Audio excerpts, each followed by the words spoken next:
Attention, you're listening to The Todd Huff Show, America's home for conservative, not bitter talk and education. Be advised, the content of this program has been documented to prevent and even cure liberalism, and listening may cause you to lean to the right.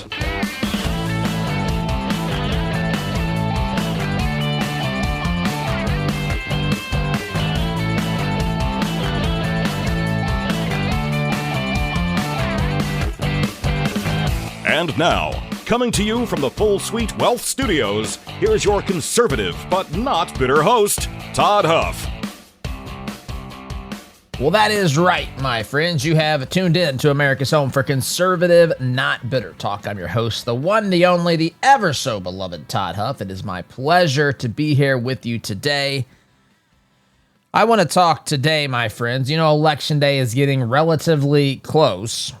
And anytime Election Day gets close, the Democrats start to do an assessment of the amount of crazy that they have told the voters, the amount of ridiculous things they have pushed in positions of power when they're in the House or the Senate, when they're governors or mayors, all that sort of stuff. They start to take an assessment because they know that people are going to be making decisions for who they're going to vote for in the midterm election. They do this at any election, as well they should, my friends. Of course, I could do without the drama in between this, where they promote some absolutely wacky and ridiculous ideas. But nonetheless, they're going through that process right now. And typically what they hope for is that they have been successful in their attempts to demonize the opposition so much. They were so successful that they are able to get people to be afraid of voting for the other side because they've demonized them and so forth, to where their ideas, the Democrats' policies are not what people are focused on. They focus instead on the amount of hatred and rage they have directed at the Republicans, they have directed at Trump and so forth. The problem is they've not been able to stir up enough hatred for people not to look at the Democrat Party's agenda, objectives, platform, and so forth. And they realize that they are in one heck of a mess. We have Hillary Clinton, yes, my friends, the woman who had the 45th, she could have been the 45th president of the United States, had it stolen from her because Trump colluded with Russia and Putin. He got Putin to give him the absolute best Facebook and Pokemon Go marketers out there in Russia to trick Hillary voters into voting for Trump in 2016.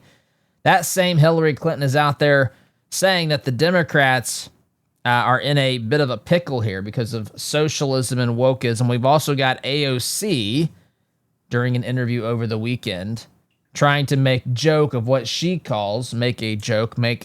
of what she calls woke one, which is something that was first introduced by New York City Councilman AOC, saying woke one was crazy.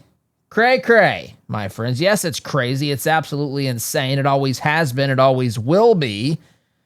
And we can only brace for what woke 2 will be. So I want to play these things. They're starting to realize that they're going to actually have to go out there and convince people to vote for them.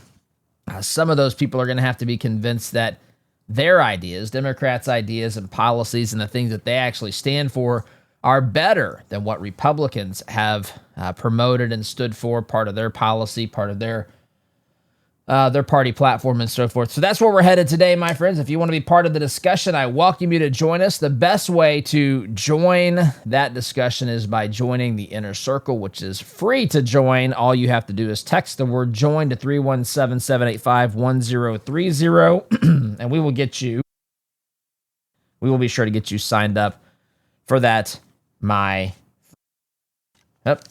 button there. Let's face it, friends, it is tough if you're living with discomfort.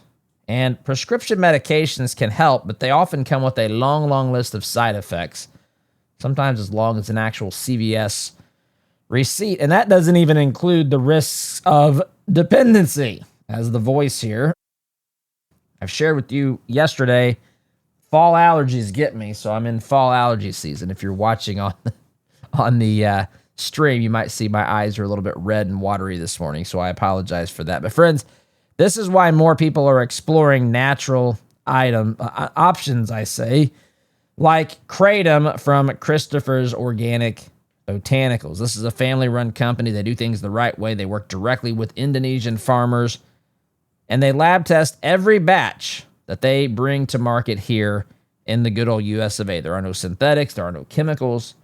It's just honest, natural kratom that's been used for generations. Real kratom is pure. It's tested. It's properly handled. It is not synthetic. The problems come from the synthetic blends and the contaminated junk that's out there. Christopher's does not offer those types of products. They offer the real thing. They keep it clean. They keep you informed. You can start with their Kratom Starter Pack. My friends, code Todd Huff is going to save you 10% during the checkout process. Christopher'sOrganicBotanicals.com. That's Christopher'sOrganicBotanicals.com. Truth, tradition, and transparency. My friends, let's start here today with AOC. AOC is on a weekend program with Jonathan Karl. What is this? ABC.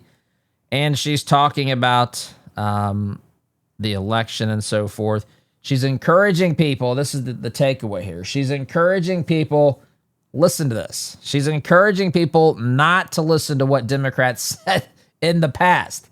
She said, let's focus on what they're saying now. Let's not focus on what they were saying back then, my friends. That is a real problem for the left if, of course, this is what people decide to do. If they listen to what Democrats have said in the past, they're going to have a whole list of things to be concerned about.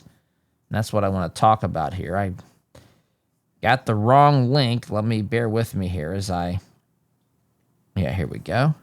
So here's AOC. She's on with Jonathan Karl, and she talks about woke one. Woke one, she says. She tries to make a joke of this. She tries to make it sound like, listen, that first attempt at wokeism, we got a little bit crazy. It wasn't what we acted like it was, or we were, I don't know if she would say that it's wrong and so forth. Article here at postmillennial.com highlights some of these things I want to get into. But here's AOC telling you that woke one was crazy. Well, I'd say if woke one is crazy, what is woke 2, 3, 4, and 5? Because we have seen renditions of this. It seems to never stop, right? It's what we talked about yesterday. It's the fact that the WNBA, which is the Women's National Basketball Association, cannot define the central part of who they are, which is the women's part, right? That's what makes the WNBA the WNBA. It's the W. See, we already have the NBA. We put the W on the NBA to say this is the league for women, but now the WNBA, because of woke nonsense, make no mistake about it, because of woke nonsense that's being stated by people like AOC, people like Ilhan Omar, Rashida Tlaib, the list goes on and on. Governor Tim Walz of Minnesota, all these folks, extreme, radical, deranged, lunatics, and leftists, have been saying a lot of crazy things for a long time, and it causes the entire society to unravel to the point to where something that a toddler can do, something that a baby can do. A baby knows the difference between mom and dad, but these woke leftists do not. These woke leftists do not understand it, or they do understand it. They understand it, they just don't want to admit it. They don't like to define things. They don't like to, anytime you define things, you exclude anything that doesn't fit that definition. They don't like that. They don't like objective standards in reality, because deep down they know if there are objective standards, there must be a moral lawgiver. They don't like that. They don't like the concept that they're going to be held accountable for the things that they do and say, the policies, the actions they take on this planet during their lifetimes. They don't like that. They don't like absolute truth.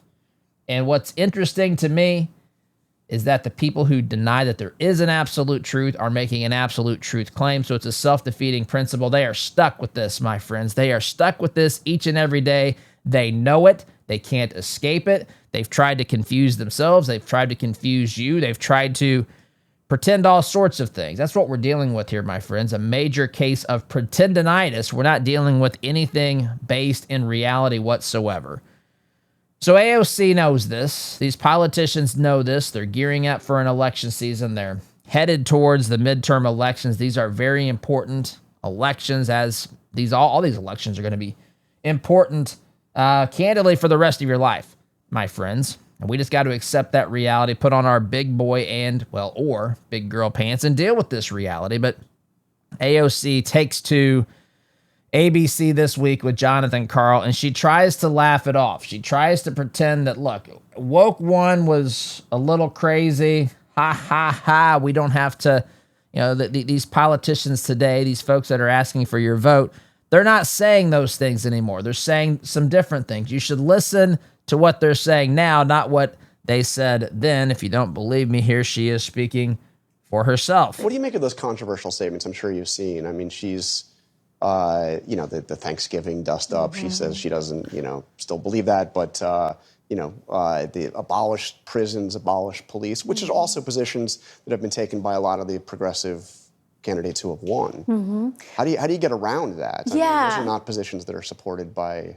Right. I mean, I think that a lot. Pause real quick. He's talking specifically, he's asking her specifically about Francesca Hong. This applies across the board because there's other woke, crazy politicians who have said a lot of stupid and ridiculous things, which we'll get to some of those he hit on here in just a moment. But here's AOC's answer for people, whether it's Francesca Hong or whether it's somebody else out there in the Democrat Party who has actually embraced wokeism earlier in their political career endeavor, and they realize that doesn't sit with the American people very well. People have been awokened to how wokeness is stupid, how it's completely deranged and insane.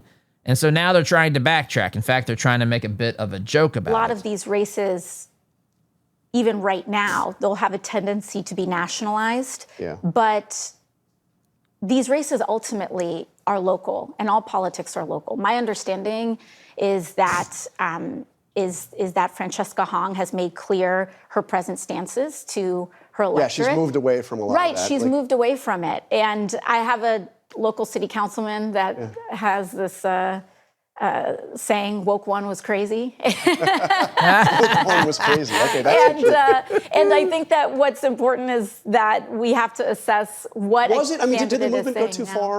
Did the movement go too far? That was a serious follow-up question from Jonathan Karl. Did the movement go too far, Mr. Karl? Are you crazy?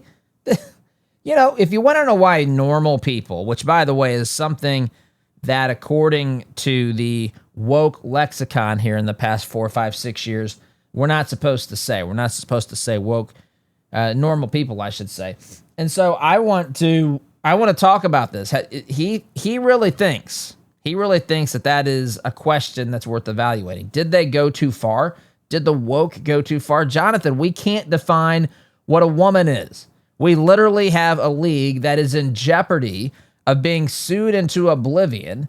And if that case is heard by a judge who has any sense of reason and rationale, concern for the rule of law and so forth, they don't have a prayer of winning that case if they refuse to accept these men without defining biologically who it is that plays in their league. What do you mean? Have we gone too far? We have children who are being coached and coerced and pressured into taking puberty blockers. We have parents who are taking their kids. They wear this as a badge of honor, these woke parents, that they have multiple transgender kids. Bet me they do. They have a delusional upbringing is what they have. They have a delusional upbringing. They don't have 2 transgender kids. This is, again, worn as a badge of honor in some places. I'm going to go through some of these stupid things that have happened, these comments, these policies, these positions. We could start, since we're talking about this. I pulled up some of the words that have been flagged during what AOC's time period would have called woke one. These are the things that the woke have told us. Stanford's Elimination of Harmful Language Initiative, the 2022 version, is a 13-page guide that covered more than 150 words across categories like ableist, ageism, colonialism, and gender-based language, telling you, my friends, what you can say, what you can't say, and how you should probably self-report yourself if you say them, flagging terms such as brave. The term brave is a problem, my friends.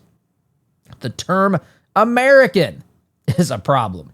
American. We are Americans. If you live in the United States of America, we are known collectively, people who reside here are known legally, citizens of this country are known collectively as Americans. That is a problem according to Stanford's own little stupid book here. This is, again, fueled by wokeism.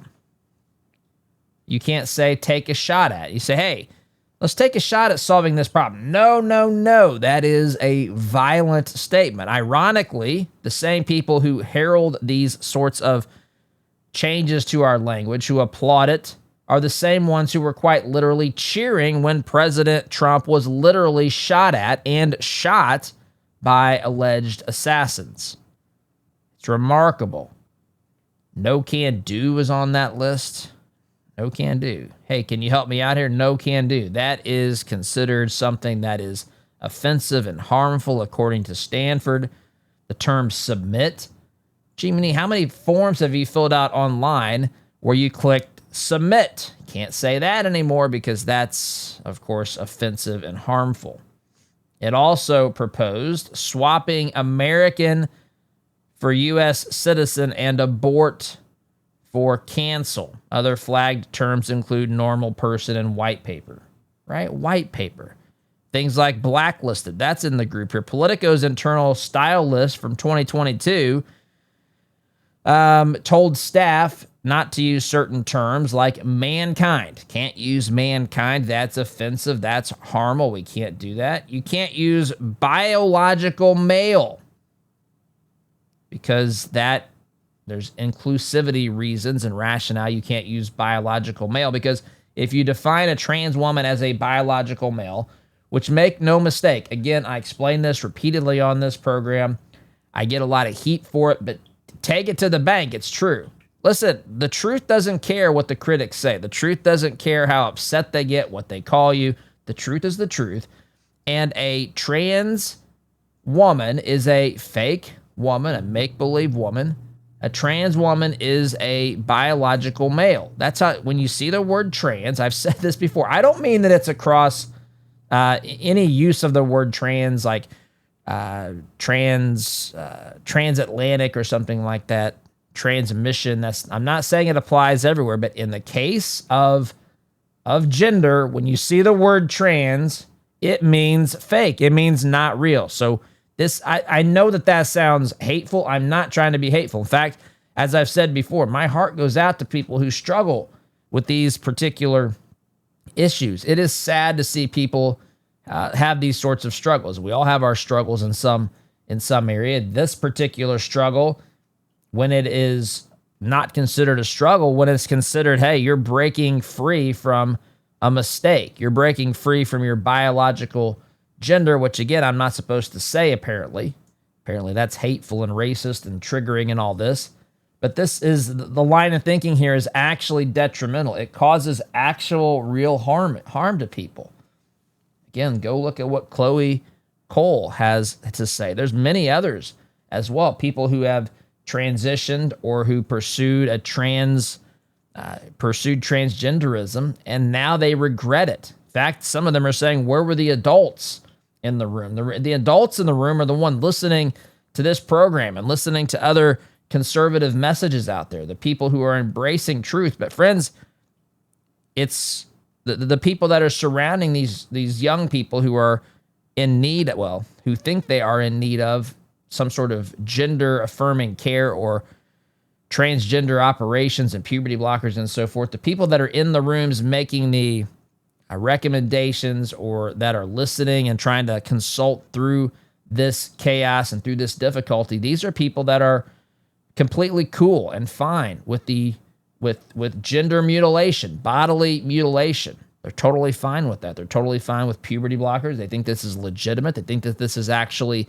something that is medically necessary. There's no science behind this. It's absolutely preposterous. On the one hand, they tell us that biological sex has nothing to do with your gender identity, but in the next step, they say in order to conform with your gender identity, it's sometimes necessary for you to change your biological sex, to which I say, make up your mind. Pick which one you're going to stick with, my friends. But none of this makes any sense because it's built on completely sinking sand. This is a lie straight from the pits of hell. And now they have created terms and words that you and I are supposed to adhere to and follow and not violate these rules and so forth. Tech Industry 2020 had problems with terms like master, slave, and code and documentation. They want you to use primary or replica or main and secondary. Got to get rid of the terms blacklist and whitelist, of course, because it includes the words white and black. Grandfathered in, that's a term that you're not supposed to use anymore because it was found its origins in the Jim Crow era voter suppression clauses that were in laws back there that Democrats were enacting. In 2020, the AP style book said that you could capitalize the word black, but you should not capitalize the word white, because white capitalized means white supremacy. Black capitalized, apparently, I guess, is one way to make sure that we get back to the proper balance of power between the races and so forth. It's just ridiculous stuff, my friends. Remember terms like Latinx, birthing person. Remember that? Birthing person was used instead of mother. Now, you don't do that. I don't do that, but that's what they told us to use and to do. This is the sort of wokeness that AOC referred to as woke one. This is laughable. This is not what people believe today. They don't believe it today because it got stopped. It got stopped in the 2024 election. It's been stopped since then because we are fixing some of these problems, but we still have real and legitimate problems. You can't say illegal alien or illegal immigrant. You got to say undocumented persons. You can't say homeless. You have to say unhoused. You can't say felon or convict. You've got to say returning citizen or justice-involved individual. You can't say obese. You've got to say person with obesity. Listen, you get the idea. I've got to take a time out. This is woke one. And folks, the people that believed this back then believes the same stupid and crazy stuff today as well. I've got to take a break. Back here in just a minute.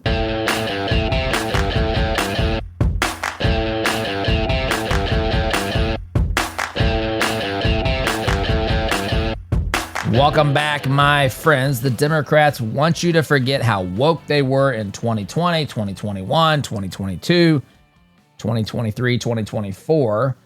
They want you to forget that because they're still the same people. They're still the same people with the same ideas. AOC calls this woke one. She's actually borrowing that term from a New York City councilman who I shared with you earlier. His name is, I have it written down here somewhere. His name is Chiose. Chiose said that woke one is crazy. And it is crazy. And so is woke two. And listen, you can pretend like you didn't say those things. You can pretend like you didn't believe those things. Let me just kind of go through what woke one was. The things that they're trying to pretend like that, well, they didn't happen, that they didn't support. And if they did, it's just like, oh, we made a mistake. It's like a pendulum. We swung too far, but now we've got our feet on the solid ground. Friends, you should not endorse, support, vote for people who endorse these policies. You should not vote for these candidates because it is crazy. Let's look at some of them, my friends. I've got a list here. Policing and criminal justice. Remember the defund the police movement? That was actually a mainstream slogan amongst many in the Democrat Party. They want to act like that didn't happen. Minneapolis's city council actually pledged to dismantle its department. Do you remember that? I certainly Remember that? What about one of my favorite stories back from, was it 2020? Chaz and Chop. Oh, I had some fun with this. In fact, there has been another group in in Madison, Wisconsin, that has tried to emulate the great empire of Chaz or Chop. And I forget what it's got a stupid name too. But Chaz or Chop was Seattle's autonomous zone. Police abandoned a precinct in Seattle, and these leftists took over the city. They couldn't even agree on what to call it. I mean, what great empire is not known for multiple names, right? Chaz or Chop. They couldn't agree on it. They were there for a few weeks. Their existence, the history of the great empire of Chaz and Chop is measured by hours, literally hours. I'm not kidding. You can measure this in hours. I like to say that the empire fell when these young leftist lunatics realized that they ran out of some laundry and they had to get back home to let mom wash their underwear. They realized we can only stink so bad before we can't stand ourselves either, and they had to go back. They had to go back and get some clothes washed. They ran out of Capri Suns and orange wedges, as Jim Rome might say. But Chaz and Chop, my friends, was an actual thing. There was a search engine, and I don't remember which one. I don't want to say which one, but you know, these places where you can go when you're looking to travel on vacation. You could actually, on one of these vacation search engines, you could type in, I remember talking about this on the program, you could type in Chaz and Chop as a destination for your getaway. Again, these people ran it, and they ran it into the ground. All you have to do is basically just wait for them to completely fail, because they will. But Chaz or Chop, again, lasted until they ran out of clean underwear and had to have mom wash it, and probably ran out of their orange wedges and Capri Sun as well. These are things that the left supported. These are all things that were part of Woke One, my friends, that AOC is now laughing at during an interview with Jonathan Karl, acting like these were the old Democrats. They've evolved their thinking. Don't hold them accountable for wanting to defund the police. Don't hold them accountable for praising the great civilization of Chaz and Chop, because that was old news. What about the abolition of prisons and police altogether? That was part of the mainstream discourse. That's still part of the discourse today amongst some of these socialists out there as well. Bail reform laws. District attorneys were elected to basically, to a policy of de-incarceration, if that's, or decarceration, I guess you would say. All this stuff was mainstream, and it still is. Listen, these politicians, there's what they believe, and there's what they will say when it's election season. And don't confuse these two things. Corporate and institutional garbage. Remember all the mass corporate BLM statements, donations, post George Floyd, and all that sort of stuff. The mandatory DEI trainings. There are all these chief diversity officer roles that are in existence out there still today. Where did this stuff come from? It came from Woke One. Woke One. Remember when brands pulled things from the shelves? Things like Aunt Jemima. Things like Uncle Ben's. NASCAR banned the Confederate flag. All this sort of stuff, my friends. The NFL had slogans in the end zone about ending racism and so forth. We just lived in that. It was pushed down our throats consistently, constantly.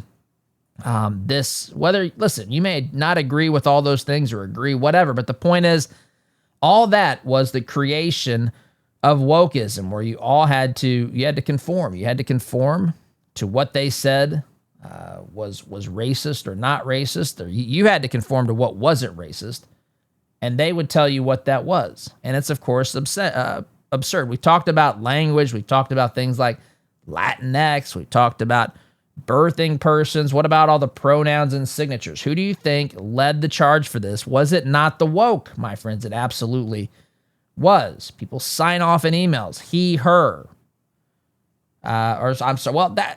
She, her, he, him, whatever. I have a question. Why do I have to know if it's he, him? If it's he, shouldn't I assume him? Is it ever he, her? I see some people do he, they, them, he, them. None of this makes any sense. You got to put it into email signatures. Some of you may be forced to do that. I don't do that here. You probably don't choose to do that individually, but it's just crazy talk. What in the world has happened? You got to change terms like master bedroom. It's crazy. You can't use terms like blacklist. We went through some of those things in the previous segment. We had critical race theory that's been pushed onto our students through the 1619 project in public schools. Some of this radical stuff is considered required reading in some places. We're now pushing equity over equality. We had the mass Confederate statues that were removed during the early 2020s. If you simply wanted your history to be known, you were considered a racist. Trump's comments, if you remember, where he said that there were good people on both sides. He was not referring to the racists, the skinheads, and so forth. He was referring to the people who simply said this is part of our history. These statues represent people who were fighting, that were from our area. It doesn't mean that we like their ideas, but it's part of our history. That's what that statue represents. You couldn't even have that belief. Maybe that's the wrong belief. Maybe it isn't. I don't know. But you're not allowed to say, I think that a statue should stay here. That's part of our history. For no other reason, maybe we should remember that so that we don't repeat it, but that's not acceptable. Media and cancel culture. Remember all that? My goodness. Backlash over J.K. Rowling's statements and so forth. Dr. Seuss's enterprise pulled six books. Mr. Potato Head had to be degendered. Do you remember this stuff, my friends? Government is just always the problem. Government is looking at reparations in California. They've got a reparations task force. There were cities that declared racism a public health crisis. All of these things, my friends, happened in this time frame, this woke time frame during woke one. Then we've got, of course, the COVID overlap. Officials permitting mass protests during COVID, but you couldn't go to church, you couldn't go and sing, you couldn't open your business, you had to stay socially distant. But for some reason, you could attend a Black Lives Matter rally and it would suddenly stop the spread of COVID. A remarkable thing. These are the things that these were the things we were subjected to by wokeism. This is woke one. These are the things that, again, AOC would say, look, woke one was crazy. Now we're into woke two, apparently, which she's embracing, which, by the way, the left tells me I'm the one that created the term woke. I didn't create the term woke. They're using it. She seems to be embracing it. She says woke one was crazy, implying that woke two is a little bit more, has a little bit more sense behind it. I would assume that it has less sense behind it. These people are devolving before our very eyes, and some of them are, in fact, sadly, reprobates. But I've got to take a time out, my friends. Quick time out. You're listening here to Conservative Not Bitter Talk. I'm your host, Todd Huff. Back in just a minute. Welcome back, my friends. Third and final segment of today's program. I want to shift gears just a bit, not a whole lot. Headline here at Newsmax.com. Hillary Clinton GOP communist attack will be effective. Now, we've been talking about wokeism. I'm shifting to communism, which, of course, many Republicans are saying, look, we've got open socialists out there. Socialists are, in the words of Karl Marx, socialism is simply a temporary stage before we move towards communism. So if you're out there saying you're a socialist, I mean, listen, we have many thinkers and people who have studied these political concepts and theories over the course of time and listened to their own words, right? We've listened to Marx's own words, who said that communism is basically a temporary transition between where we are in, say, a free market society and the utopia offered, of course, by communism, which, of course, will never happen. It is absolutely impossible, but nonetheless, you still have people wanting to achieve this. It doesn't even sound appealing to me. It sounds appealing to some people, this stateless, classless society where everybody has everything they need. There's no private property. There's no religion. Like the old song, Imagine. You can just imagine what it would be like without all these problems. Humanity would just lock arms and sing, "We are the world," or some such thing, my friends. That's what's being positioned out there. And whether it's the crazy woke ideas or whether it's the crazy socialist and even communist ideas that you see out there, Zoran Mamdani wanting to have these government-run grocery stores undercutting people in the area, using taxpayer dollars to put other grocery stores out of business potentially, or better yet, to put tax dollars into something that is going to be operated beyond belief. It's going to be mismanaged to the nth degree. But nonetheless, these crazy ideas, Republicans are going to make sure that these crazy ideas are something that Democrats are held politically liable for. Hillary Clinton, let's see, article says here, Republicans' anti-communist messaging will be, quote, a very effective attack heading into the midterm elections, according to former Secretary of State Hillary Clinton. Clinton warned Democrats that the party must find a way to unite behind progressive candidates and appeal to independents after Abdul El-Sayed narrowly defeated moderate Representative Haley Stevens in Michigan's Democrat Senate primary.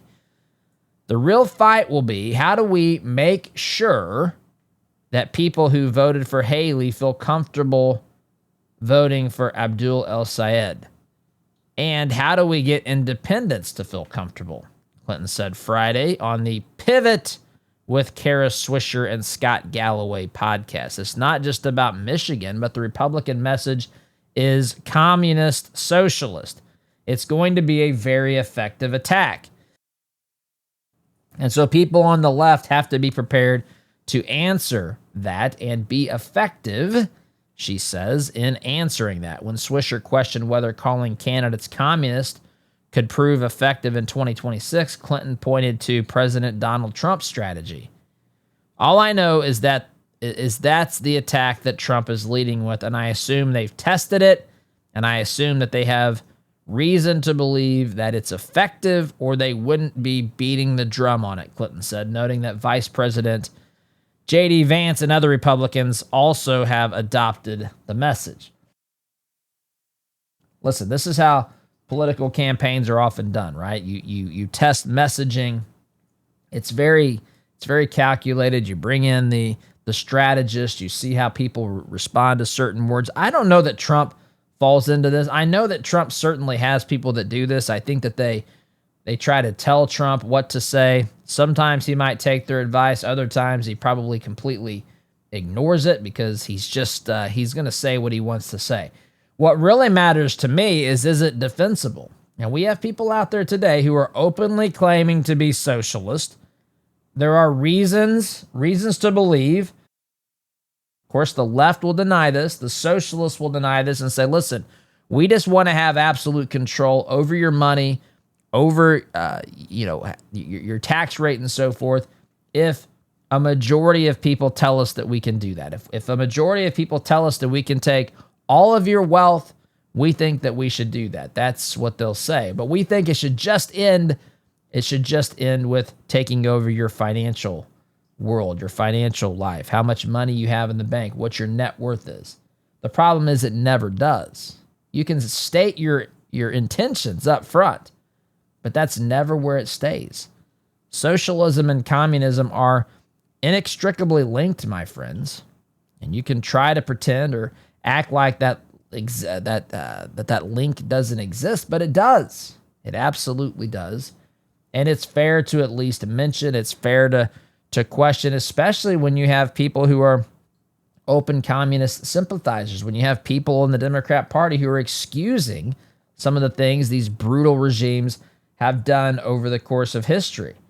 When you see, say, President Obama put a Mao Zedong Christmas tree ornament on the White House Christmas tree, that seems to be somewhat relevant to me. It's been a while ago, but that's something that reportedly happened.